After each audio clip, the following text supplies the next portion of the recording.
participate in today's webinar. Today, I will take you on a short journey about the work that Geoscience Australia has undertaken over the past 4 years to modernize management and improve access to our large collection of aerial photography. This effort would not have been possible without the people listed here, who share the same passion about preserving this collection and making it usable. Geoscience Australia is the custodian of a nationally significant collection of aerial photography. The collection is created by our predecessor agencies such as the Australian Surveying and Land Information Group, the Australian Survey Office, Division of National Mapping. The value of this collection is that it provides a 70-year window into understanding the Australian landscape, and majority of collection predates other comparable data sources such as high-resolution satellite imagery or contemporary digital aerial photography. Information in the collection is unique, irreplaceable, and essential to effective planning, decision-making, and really understanding our landscape. On this slide, you can see distribution of material in the collection by year of capture. The information collected dates from as far back as July 1928 up until mid-1990s. Interestingly, but unsurprisingly, a lot of capture in terms of volume coincides with a war effort, Second World War, to map north of the country, and with the national mapping programs where aerial photography was the primary data source for net maps, photo maps, R502s, and national topographic map series mapping. The scope of my talk is about access to digitized material scanned from aerial survey films deposited at the National Archives storage facility in Melbourne. This digitized material now accounts for approximately 35% of the physical collection. This work falls under a broader program to improve the nation's foundation spatial data. Digitization of our aerial survey film collection is a significant investment. Preservation and scanning of film is not cheap, and we work in partnership with the National Archives and rely on specialist services outside Geoscience Australia to run film scanning process. Geoscience Australia then takes digitized material, images and frames onto film, and runs quality assurance, cataloging, and data management tasks that make accessing the digitized material possible for an ordinary user. Digitization is ongoing, but volume of work is very much dependent on funding available to carry out film scanning. We hope that by providing easy access to the collection, we would see increasing demand and users creating value from that investment made by the government.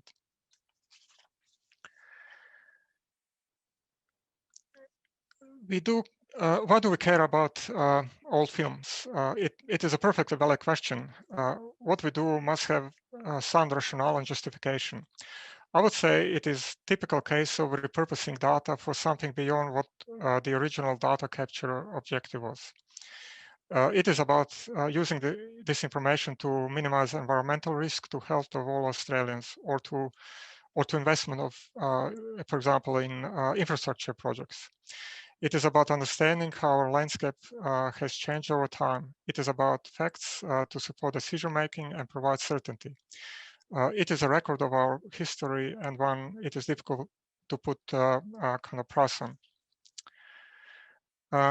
Again, here's some examples of where old aerial photography would have been useful or was actually applied to particular problems. So there were some health issues around the cluster of people, and suggesting that that must have been associated with sheep deep sat that was there in the past, now in a suburb. Another example here is, how do we find what actually the old growth is? Where are the remnants of the old growth vegetation? And of course, having that situational awareness about landscape in a past that might assist with, like for example, police investigations. Here's an example of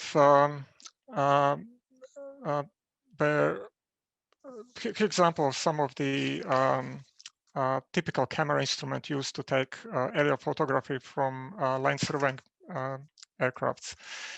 This particular model is Zeiss RMK from 1970s. The larger item are actually two pieces, the camera and film cassette body.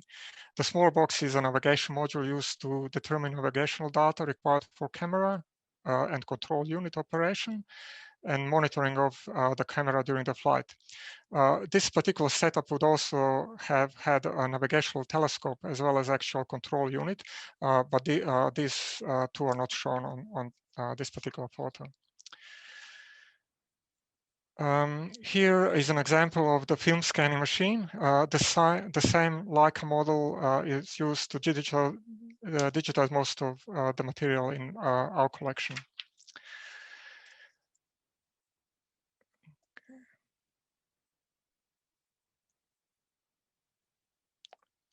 What is shown here is a typical digital output from the film scanning process. Most of the film scanned to date is at 15 to 16 microns, or approximately 1600 to 1700 dpi's.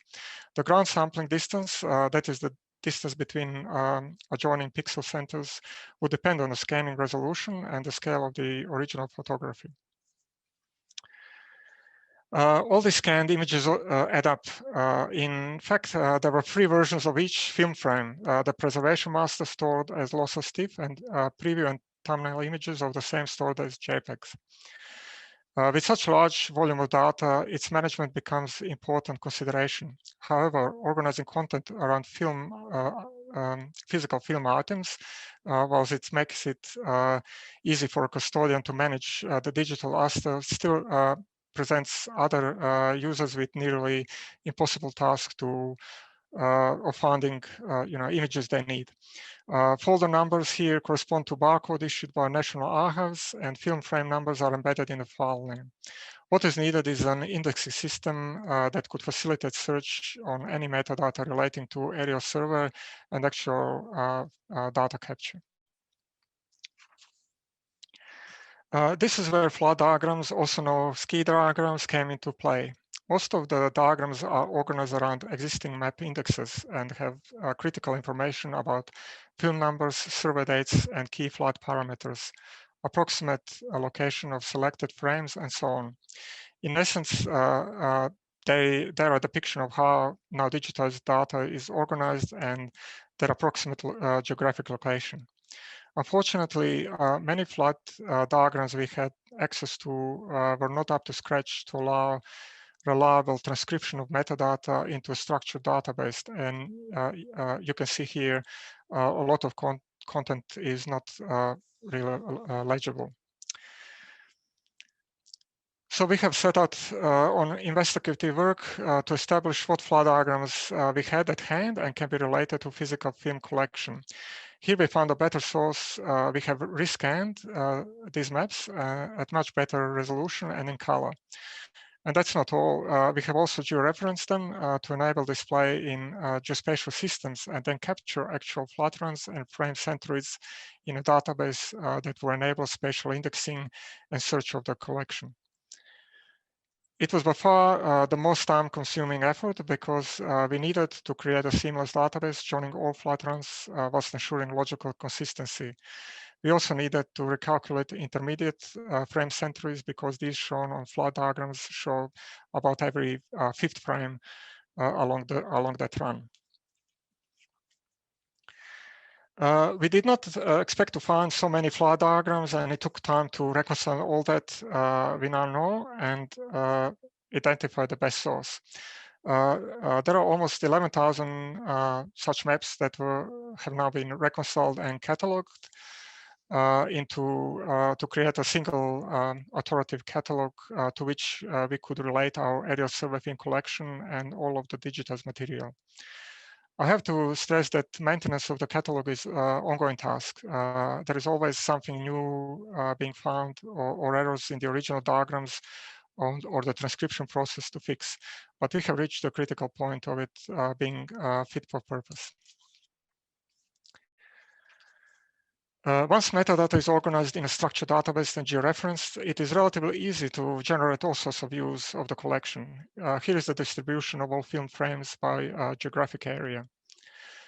There is a strong correlation to where most of our population is, but also a lot of material captured over northern and central Australia. Some of the imagery is also flown over Great Barrier Reef and the external territories. Interestingly, we don't have as much of area photo capture over Tasmania and South Australia in our collection, but there is unlikely to be a piece of ground or anywhere that has not been photographed at least once at some point in time. Finally, and probably of most interest to you, how do we access this new catalog? Firstly, there is a hub site that has the search application embedded within with other content that provides a lot of information about area photography, as well as links to other online applications hosted by data custodians in other states and territories. The second link is the direct access to the catalog search and delivery platform. It is easy to remember the URL. fsdf.org.au stands for the Foundation Spatial Data Framework, and the reason.org because FSDF is a joint Commonwealth States and Territories initiative under auspices of the ANZLIC. The imagery is one of FSDF teams, and area photography is a sub-team. For developers, the search API has been documented and published, and our collection could be searched without actually having a user interface. So let's start with going directly into the catalog app. The following slides are screen captures of the actual interaction with that application. This is typically what user will see at the application launch. Whilst it is possible to search for the area photography collection by just navigating the map and zooming into closely into areas of interest, the search photography tool provides much more capability to narrow down the search domain using all available metadata elements in the catalog. Clicking on Search Photography tool will open a template search form. One thing of interest is in our app is that it allows not only searching for photo centers, but subject of the search could also be the flight runs. In other words, hierarchical relationship between individual photo frames and flight runs is embedded in the metadata. So it's possible, for example, to identify all photo frames or specific runs for a specific aerial survey film. User can also narrow down the search to only material that has been scanned from the film and therefore downloadable. As I mentioned earlier, the catalog is location aware, so it's possible to quickly navigate to a location or area of interest and start filtering using that criteria.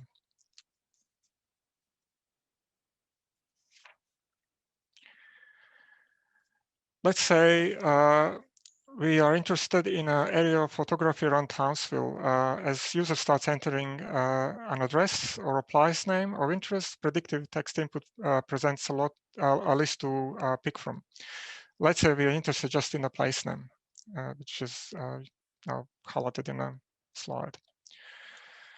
Our map search view will take us to the official gazetted place name for Townsville, Queensland. The green colored circles represent approximate centroids of area photos available for download as these were scanned. The black lines and circles are flight runs and area photographs in the collection that has not been yet digitized from film. The slanted labels state the film number corresponding to that material, whether it's digitized or not. The masking box around the place name represents the new search extent. However, let's broaden the search area a bit more. Let's say I'd like to restrict the search to my current map view. So we'll click on select current map tool. Opening up the opening up the advanced filters concertina form presents more options. One thing that I'd like to point out is that National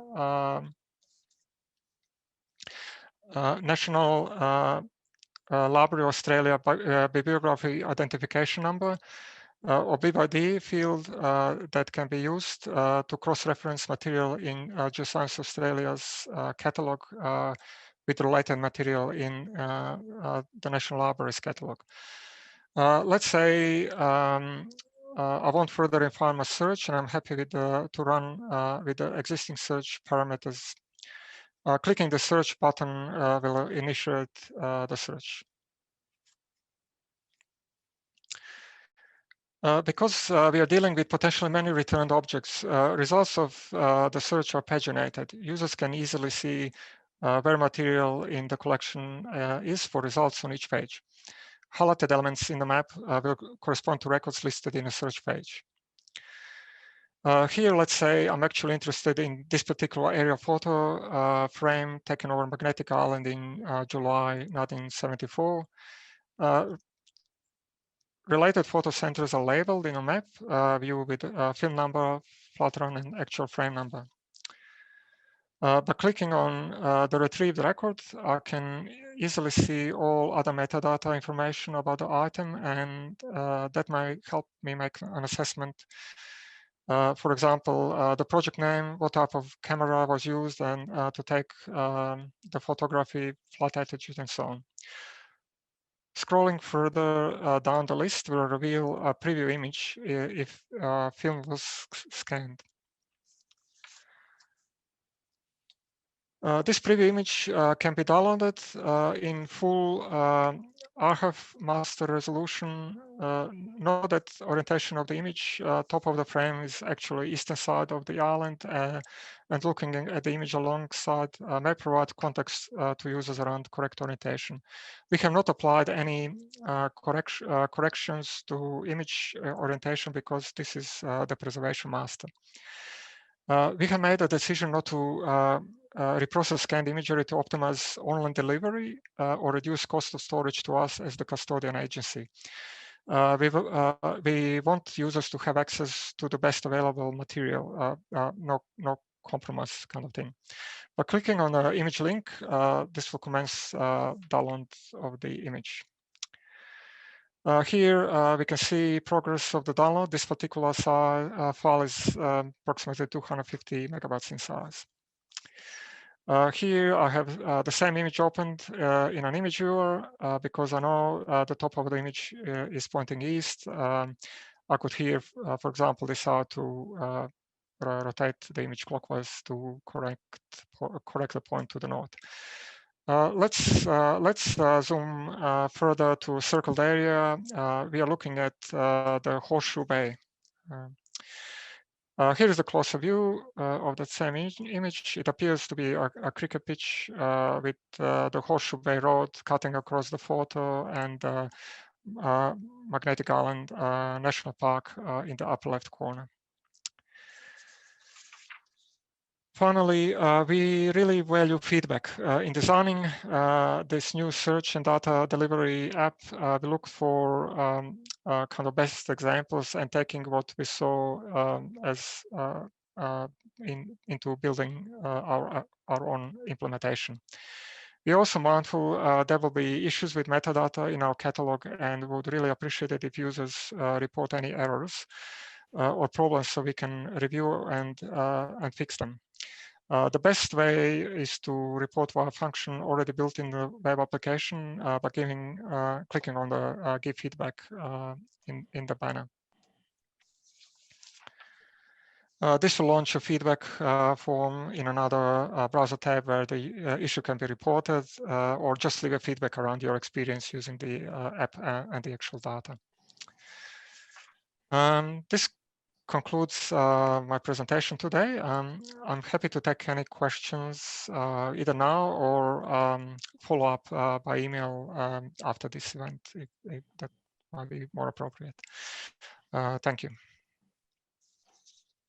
Thanks, Dmitar. That's really greatly appreciated to see the progress, and I know how much of a labour of love as well as resources this has been.